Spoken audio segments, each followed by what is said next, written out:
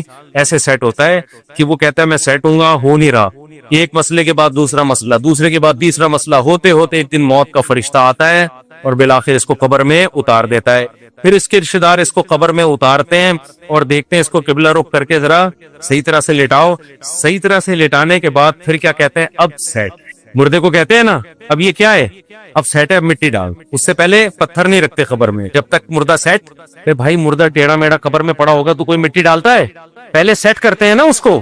تمیز سے سیٹ کرنے کے بعد سب بیک زبان بولتے ہیں گورکن سے, اب پتھر رکھ دو, اب کیا ہے, اب سیٹ ہوا ہے. لیکن اب سیٹ ہونے کا فائدہ بولو, اب نہ تیرے قبر میں اذان کی آواز آئے گی تجھے, نہ کوئی الصلاۃ خیر من النوم سمجھائے گا, اور تیری جائیدادوں کو پیچھے لوگ کرنے والا سمجھ کے اڑ رہے ہوں گے. 2-4 دن یاد کریں گے ہمارے ابا نے ہمارے لیے بحریہ ٹاؤن میں کتنا اچھا پلاٹ بنایا, ہمارے ابا بہت اچھے تھے, کیوں چلے گئے دنیا سے. 3-4 دن کے بعد ویلیاں لگاتے ہوئے پھر رہے ہوں گے آپ کے بچے, کون سے ابا کہاں گئے, کیا ہوا, کوئی نہیں یاد کرے گا میرے بھائی. 4 دن میں سب بھلیاں. اور اولاد کو دین نہیں سکھایا وہ تو چوتھے دن ہی بھول جاتی ہے, دین سکھایا تو کم از کم موت تک دعاؤں میں یاد رکھ رہے ہوتے ہیں. تو اس لیے انسان کا بچہ وہی ہے میرے بھائی جو انگریزوں سے دھوکے میں نہ ہو, یہ لبرل لوگوں سے دھوکے میں نہ ہو. ایک موٹیویشنل اسپیکر کی میں تقریر سن رہا تھا ابھی, کبھی کبھار میں سنتا نہیں ان کی تقریریں, کلپ سامنے آ جاتے ہیں نا, شارٹ کلپ آج کل 1-2 منٹ کے آ رہے ہیں, تو میرے سامنے کلپ آ گیا, اس نے تقریر میں کہا کہ خدا جو ہے نا, خدا یہ ہمارا بلیو ہے, یہ کوئی ریئلٹی نہیں ہے. ریئلٹی وہ ہوتی ہے جو سائنس ثابت کرے, سائنس تو خدا کو ثابت نہیں کرتی. تو ریئلٹی پہ چلو, اپنے بلیف پہ مت چلو. میں نے کہا یہ اس کے جوابات تو میں پھر کبھی بعد میں دوں گا. یہ فضول بکواس جو کی ہے کیا مطلب ہے اس کا, اس میں کتنی سقم ہے, کتنی عیب ہے اس تقریر میں. لیکن میں نے کہا مرے گا تو یہ سارا تیرا جو تکبر ہے نا, جس نے بنایا ہے وہ پوچھے گا کہ تیرا بلیف مجھ پہ تھا کیوں نہیں. تو سائنسدانوں کو تو مانتا ہے, بنی ہوئی چیزوں کو دیکھ کر کہتا ہے کسی سائنٹسٹ نے یا کسی میکینک نے بنائی ہے, اور وہ میکینک خود بخود کیسے بن گیا. تو یہ ریئلٹی ہے جس پہ ہمارا بلیو ہے, یہ ہوائی باتوں پہ بلیو نہیں ہے. یہ گراؤنڈ ریئلٹی ہے خدا کا وجود, جس پہ ہم کیا کرتے ہیں, بلیو رکھتے ہیں. یہ بلیو اور ریئلٹی 2 الگ الگ چیزوں کے نام بولو نہیں ہے. تو خیر تکبر بہت ہے. آج تھوڑے سے انگلش کے 2-4 الفاظ آ جائیں, 2-4 آپ کو کچھ تھوڑا سا بولنا آ جائے تو انسان اپنی اوقات بھول جاتا ہے. اس لیے قبرستان میں جا کے دیکھا کرو کیسے مردے پڑے ہوئے, لیکن ہم نے بھی مرنا ہے, جواب دینے اللہ ہم سے اپنے بارے میں سب سے پہلے پوچھے گا اللہ تعالیٰ ہمیں. اور آخری بات دیکھو, اگر نماز کبھی چھوٹ جائے نا جماعت سے, اپنے اوپر جرمانہ رکھو, سزا دو اپنے آپ کو. ایسے اپنے آپ کو ڈھیلا نہ چھوڑ دو کہ عزم کرتے میں پڑھوں گا پھر چھوٹ جاتی ہے. وہ سزا تو دو اپنے آپ کو. فجر جس دن چھوٹ جائے, ناشتہ بول, ناشتہ نہیں. حضرت حکیم اختر صاحب رحمہ اللہ فرمایا کرتے تھے جس کی فجر چھوٹ جائے وہ کس منہ سے ناشتہ کرتا ہے, اس کو تو غیرت آنی چاہیے. تو یہ پراٹھے اور کباب کھا رہا ہے, جس خدا نے تجھے دیے ہیں اس نے تو تجھ سے صرف اتنا سا معاوضہ مانگا تھا کہ فجر میں حاضری دے دے. اب کس نعمتیں تو پھوڑ رہا ہے بس ایسے بیٹھ کے. تھوڑا سا اللہ کا حق ہے وہ ادا کرنے کے لیے تیار نہیں ہے, تو کچھ تو سزا دو میرے بھائی.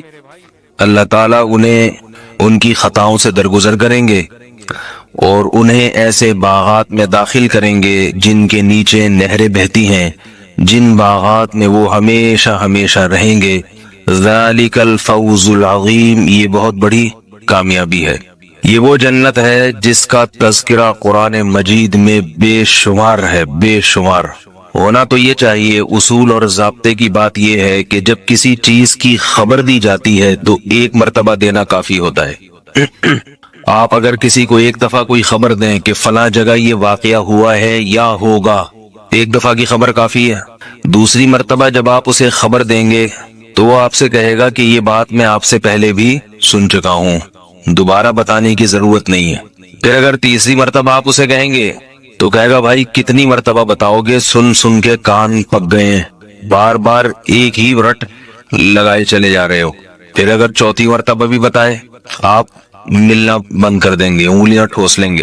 اور پھر اس کے باوجود باز نہ آئے, پانچویں مرتبہ بھی بتائے تو آپ اخبار میں اعلان کریں گے میرا اس سے کوئی دور دور کا بھی تعلق. کیا خیال ہے بھائی؟ نہیں ہے. کمال کی بات یہ ہے الحمد سے لے کے والناس تک یہ کلام چونکہ اللہ کا کلام ہے, اللہ کا, اللہ اس کائنات کو بنانے والا. دیکھیں ہم تو وہ بات کریں گے نا, اب ہم کوئی کتاب لکھیں یا کوئی تحریر لکھیں تو جس چیز کی ہماری نظر میں اہمیت زیادہ ہوگی ہم وہ بیان کریں گے.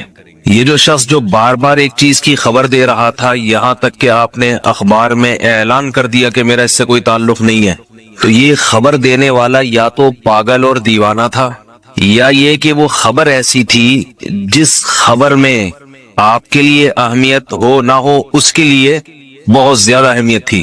وہ اس خبر کو بہت اہم سمجھتا ہے. انسان جب کسی خبر کو بہت اہم سمجھتا ہے تو اسے بار بار بیان کرتا ہے. آپ امتحان میں پاس ہو گئے بہت اچھے نمبروں سے تو ممکن ہے ایک ہی شخص کو 4 دفعہ بتائیں, وہ آپ 4 دفعہ بتائیں, خوشی ہوتی ہے انسان کو بتانے سے. اللہ رب العزت کی نظر میں جنت اور جہنم کی اہمیت ہے. اللہ کو پتا ہے کہ اصل نعمتوں کی جگہ, مزوں کی جگہ وہ جنت ہے. یہ کچھ بھی نہیں ہے اس کے مقابلے میں جو مزے ہم اڑا رہے ہیں دنیا میں, ہیں تو یہ بھی بہت اللہ کی بہت بڑی نعمت ہے. ہم پی رہے ہیں, کھا رہے ہیں, سانس لے رہے ہیں کھلی ہوا میں, بہت نعمت ہے. رشتہ دار ہیں, دوستیاں ہیں, آپس کی محبتیں ہیں, لیکن جنت کے مقابلے میں ہیچ کچھ بھی نہیں. حدیث میں آتا ہے رسول اللہ صلی اللہ علیہ وسلم نے ارشاد فرمایا دنیا میں ایک شخص, ان کو اٹھا دیں, جو سویا کرے, ہمارے حضرت فرمایا کرتے تھے ساتھ والا آدمی اسے جگا دے, کیونکہ شیطان پہلے تو آنے نہیں دے گا نا مجلس میں, پھر آ جائیں گے تو شیطان کی کوشش ہوگی سلا دیا جائے. تو یہ جو دنیا کے مزے ہیں آخرت کے مقابلے میں کچھ بھی نہیں. رسول اللہ صلی اللہ علیہ وسلم نے فرمایا کہ جس شخص نے دنیا میں ہمیشہ تکلیف ہی دیکھی ہو, قید خانے میں گزار دی, اسے اگر جنت کی ایک جھلک دکھا دی جائے, سیر کرا دی جائے, پھر اس سے کہا جائے تم نے کبھی کوئی غم دیکھا ہے, وہ کہے گا میں نے زندگی میں کبھی کوئی غم دیکھا ہی نہیں. اس کو اتنا مزہ آئے گا, اتنا مزہ آئے گا کہ وہ سارے غموں کو بھول جائے گا. اور جس نے دنیا میں عیش و عشرت میں وقت گزارا, ساری زندگی بڑے مزے میں گزری اس کی, اسے ایک دفعہ جہنم میں غوطہ دے کے نکال دیا جائے, پھر اس سے پوچھا جائے کہ کیا تم نے کبھی سکون اور لذت اور مزہ دیکھا, وہ کہے گا میں نے زندگی میں کبھی سکون, لذت اور مزہ نہیں دیکھا. تو اتنی لذیذ چیز, میں نے عرض کیا تھا نا پچھلے بیان میں کہ یہ دنیا کی نعمتیں اللہ کی رحمت تو ہیں, اللہ کی طرف سے مہمان نوازی نہیں ہے, میزبانی نہیں ہے. یہ وہ ہے جیسے کسی کو بغیر استحقاق کے بھی اس کا حق نہیں بنتا, پھر بھی ایک لنگر ہے, سب کو مل رہا ہے. لنگر جو ہے نا, لنگر, اس میں کوئی زیادہ قیمتی کھانے نہیں ہوتے, اس میں تو کوئی مزار کی کوئی بریانی ہوگی, وہ جو لنگر بانٹ رہے ہوتے ہیں نا, یہ مزاروں سے اٹھاتے ہیں, کتنے پیسے نہیں ہوتے ان کے پاس کہ خرید کے اتنا بانٹے, یا مزاروں سے ہول سیل کے حساب سے خرید کے لنگر بٹ رہے. تو یہ جو دنیا کی نعمتیں ہیں یہ تو اللہ کی طرف سے کیا ہے, لنگر, دعوت جو جس میں اللہ میزبان ہوگا, نزلا من غفور الرحیم, اس بادشاہ کی طرف سے دعوت جو بڑا مہربان, مغفرت کرنے والا اور انتہائی رحم کرنے والا, اور وہ دے گا بھی اعمال کا بدلہ. دعوت کی بھی دو قسمیں ہیں. دیکھو دعوت جب کسی کی بھی کی جاتی ہے تو پھر اپنے حساب سے کی جاتی ہے, آپ کی اوقات دیکھی جاتی ہے, آپ کیا ہیں. آپ دعوت کرنا چاہ رہے ہیں, دولت مند ہیں تو ذرا کھانا پرتکلف ہوگا, بیٹھنے کی جگہ ایئر کنڈیشن ہوگی, مہمان کے لیے نرم صوفے ہوں گے, گدے ہوں گے, کھانے سے پہلے سوپ پیش کرنے کا انتظام ہوگا. اب میری دعوت کریں تو یہ سب باتیں سوچ لیا کریں. کھانے سے پہلے سوپ پیش کرنے کا انتظام ہوگا, کمرہ سمجھ گئے کیسا ہوگا, ایئر کنڈیشن روم ہوگا, بیٹھنے کے لیے نرم گدے, صوفے, اور ہر وہ چیز جو اس وقت آپ مہمان کے اکرام کے طور پر آپ سمجھتے ہیں کہ اس میں مہمان کا اکرام ہے, وہ تمام چیزوں کا انتظام کریں گے. کمرے میں اگر صفائی نہیں تھی, مہمان کے آنے سے پہلے صفائی, پوچھا لگوایا جائے گا, صوفوں کو ترتیب دیا جائے گا, گاؤ تکیے, حالانکہ ایک آدمی ہے مگر اس کی وجہ سے بستر بھی سیٹ کیا جا رہا ہے, گاؤ تکیے بھی اپنی جگہ پہ, اور اسپرے بھی کیا جا رہا ہے, ایئر فریشنر چمیلی کا یا کوئی بھی اسپرے کیا جا رہا ہے, واش روم دیکھا جا رہا ہے صاف ہے یا نہیں, پھر بچوں کو بھگایا جا رہا ہے کہ کہیں مہمان کی نیند خراب نہ کر دیں.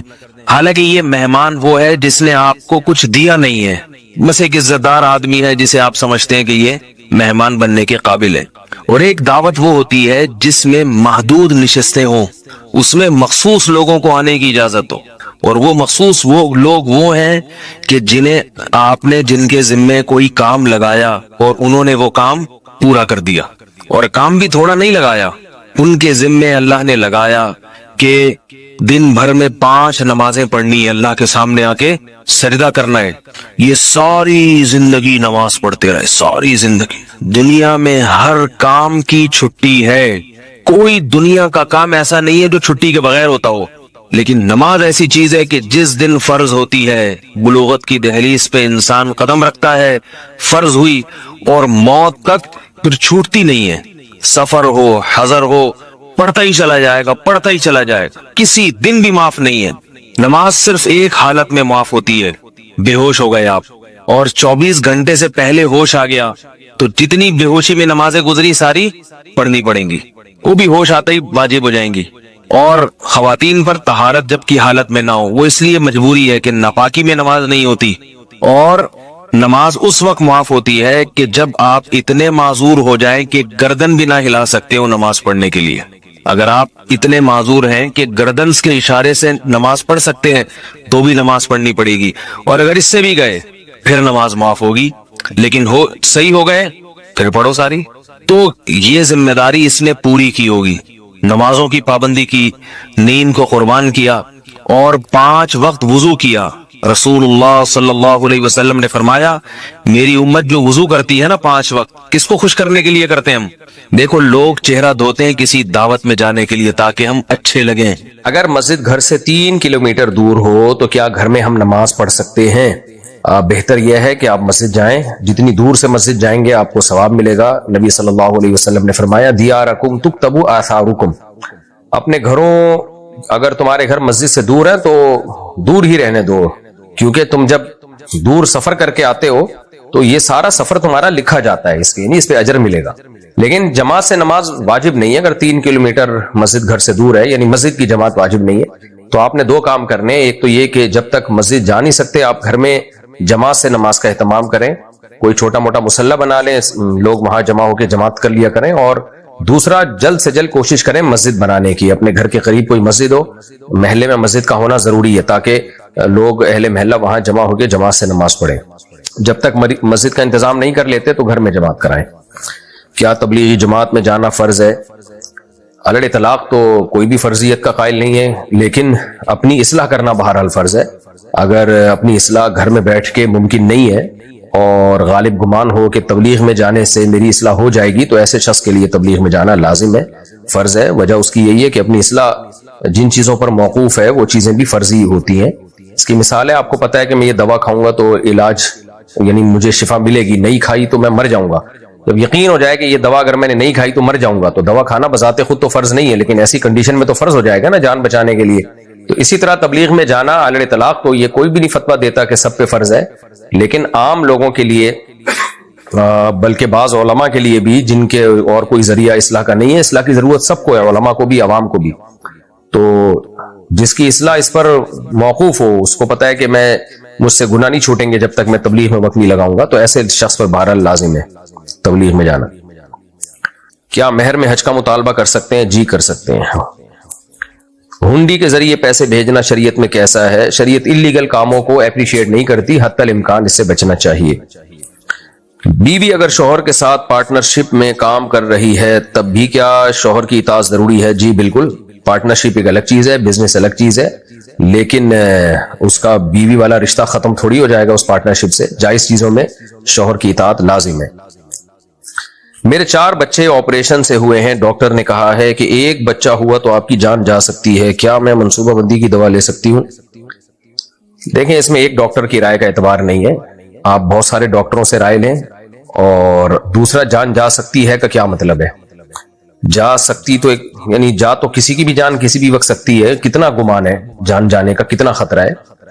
کیونکہ ایسے بہت سارے کیسز ہمارے پاس آ چکے ہیں، ڈاکٹروں نے بولا کہ بچہ پیدا کیا تو آپ مر جاؤ گی اور یہ ہو جائے گا اور وہ ہو جائے گا، بلکہ ڈاکٹروں نے یہاں تک کہہ دیا کہ آپریشن نہیں کیا تو بچہ مر جائے گا، آپ مر جاؤ گی. لیکن ایک کیس ہوتا نا تو میں نہیں بیان کرتا، بہت سارے کیس ہیں کہ بچہ بھی ہوا نارمل ہوا، تو ڈاکٹروں نے اس مسئلے کو ضرورت سے زیادہ ہوا بنایا ہوا ہے.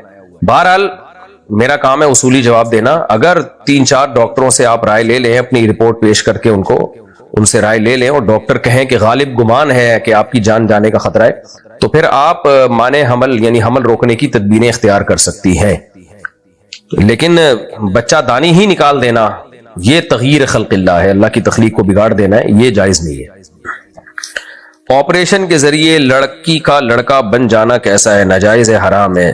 نبی صلی اللہ علیہ وسلم نے مرد کو عورت کی مشابہت سے منع کیا ہے، تو عورت بننا تو بالکل ہی حرام ناجائز ہے. ہمیں اس کی اجازت شریعت نے نہیں دی ہے کہ ہم اپنے جسم میں ایسی کاٹ چھانٹ کریں جو ہماری تخلیق ہی کو بدل ڈالے، اس کی شریعت میں اجازت نہیں ہے.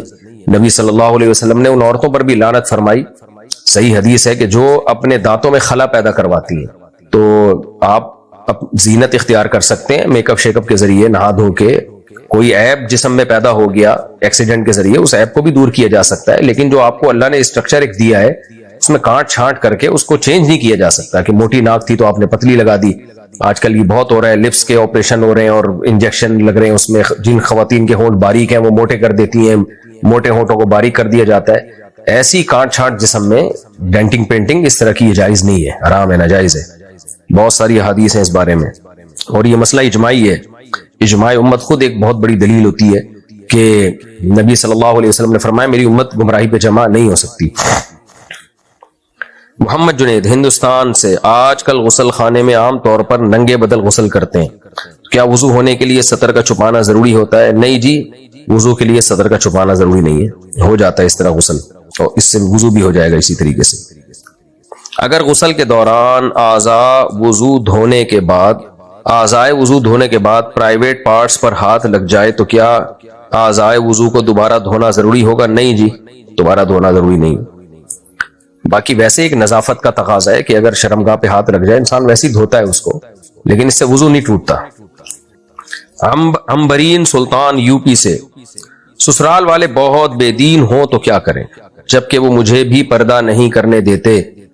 ان کے ساتھ کیسا سلوک کریں؟ وہ بہت بد اخلاق بھی ہیں. آپ اچھا سلوک کریں، آپ کی خیر اسی میں. باقی پردہ نہیں کرنے دیتے تو پردے کے بارے میں آپ سسرال کی اطاعت نہ کریں، آپ پردہ کریں، اللہ کا حکم پہلے، سسرال بعد میں.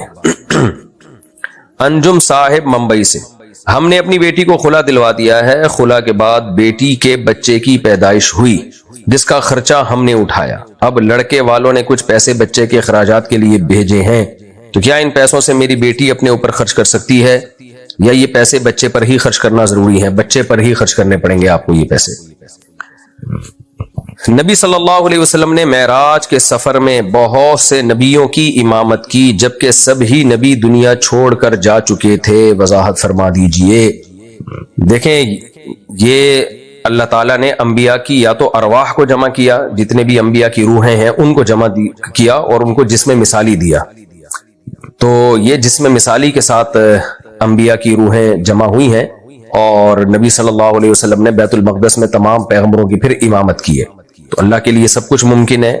اشکال وہاں ہوتا ہے جہاں اللہ کی طرف نسبت نہ کی جائے. تو اللہ تعالیٰ سب کچھ کر سکتے ہیں، اور اس کا بنیادی مقصد تھا نبی صلی اللہ علیہ وسلم کی فضیلت کو ثابت کرنا، کہ عملی طور پر آپ کو تمام پیغمبروں کا امام بنایا جائے، تاکہ آپ صلی اللہ علیہ وسلم کی دنیا میں فضیلت عملی طور پر پریکٹیکل کروا کے ثابت ہوگی. دیکھو سارے پیغمبر جب موجود ہیں تو امامت جو ہے محمد صلی اللہ علیہ وسلم کریں گے، سید الانبیاء کریں گے صلی اللہ علیہ وسلم. جب میں بیرون ملک میں رہتا ہوں، یہاں جمعے کی نماز کے لیے مجھے جانے نہیں دیتے کیونکہ مسجد بہت دور ہے، تو میں کیا کروں؟ جمعے کی نماز چھوڑنے سے میں کافر تو نہیں ہو جاؤں گا، کافر تو نہیں، لیکن کبیرہ گناہ کے مرتکب ہوں گے آپ. بھائی آپ اپنے باس سے بات کریں، اجازت لیں، اس سے محبت سے بات کریں، اپلیکیشن لکھیں، بولیں سر مجھے جانا ہوتا ہے، میں مجبور ہوں، میں اتنا ٹائم اوور ٹائم لگاؤں گا، تو اس اوور ٹائم میں آپ سے پیسے نہیں لوں گا، میں یہ مجھے چھٹی دے دیا کریں. امید ہے انشاءاللہ دے دے گا چھٹی. بہت سے لوگوں نے اس طرح طبیعت سے محبت سے بات کی ہے تو ان کو چھٹی مل گئی ہے. میں ابھی دعا کرتا ہوں آپ کو چھٹی مل جائے، لیکن جمعہ نہ چھوڑیں بھائی. انڈیا سے کسی نے پوچھا ہے میری شادی کو 10 سال ہو گئے ہیں اور میرے 4 بچے ہیں، میں دوسری شادی کرنا چاہتا ہوں، لیکن میری جس سے دوسری شادی ہونے والی ہے اس کو معلوم نہیں کہ میں شادی شدہ ہوں، کیا مجھے یہ سب بتانا ضروری ہے؟ جی ضروری ہے. یہ بدترین جھوٹ ہے کہ آپ دوسری شادی کر رہے ہیں اور دوسری بیوی کو بتائے نہیں کہ آپ کے نکاح میں پہلے سے بیوی موجود ہے. بالکل ناجائز ہے، یہ حرام ہے. میں سعودیہ میں ہوں اور یہاں پر کچھ لوگ کہہ رہے ہیں کہ ہمارے نبی کریم صلی اللہ علیہ وسلم نے فرمایا ہے کہ سعودیہ میں کمانے کی غرض سے نہ جاؤ، صرف حج اور عمرے کی نیت سے جاؤ. کیا یہ بات صحیح ہے؟ اگر صحیح ہے تو مجھے حدیث بتائیں. ایسی کوئی حدیث نہیں ہے بھائی، بلکہ اس کے الٹ موجود ہے. صحابہ کرام جب حج کرنے جاتے تھے تو ان کو خیال ہوتا تھا کہ ہم وہاں تجارت کرتے ہیں، کیونکہ پوری دنیا سے لوگ آئے ہوتے تھے حج پہ. تجارت تو ہوتی ہے، ایک چیز اس ملک میں سستی ہے وہ اٹھا کے لے آئے، ایک ادھر سستی ہے انہوں نے جا کے ان کو بیچ دی، تو اس طرح ہوتا تھا. تو اس پہ بعض صحابہ کو اشکال ہوا کہ یہ پتہ نہیں جائز ہے یا نہیں ہے. تو قرآن میں باقاعدہ آیتیں نازل ہوئیں، لیس علیکم جناح ان تبتغوا فضلا من ربکم، کہ حج کے دوران اگر تم اللہ کی روزی تلاش کرتے ہو، تجارت کرتے ہو، اس میں کوئی گناہ نہیں ہے. تو اس لیے سعودی عرب بھی کمانے کے لیے جا سکتے ہیں. جب حج کرنے جانے کے لیے تجارت بھی کی جا سکتی ہے وہاں جا کے، تو سعودیہ تو حج بھی نہیں کرنے جا رہے ہوتے بہت سے لوگ، تو وہ کیوں نہیں کما سکتے؟ ضیاء صاحب لاہور سے، میت والے گھر اور میت کے گھر والوں کو نئے کپڑے دینا کیسا ہے؟ وضاحت فرمائے. جائز ہے، کوئی حرج نہیں ہے. میں اسکول میں ظہر کی نماز پڑھتا ہوں تو میری کلاس نکل جاتی ہے، کیا میں 4 رکعت سنت چھوڑ سکتا ہوں؟ 4 رکعت سنت مؤکدہ ہیں، ان کا چھوڑنے کا معمول بنانا ٹھیک نہیں ہے. تو آپ مختصر پڑھ لیا کریں، کبھی اگر چھوٹ جائیں تو کوئی حرج نہیں ہے، لیکن معمول بنا لینا یہ ٹھیک نہیں ہے. بہرحال فرض تو کسی قیمت پہ نہ چھوڑیں.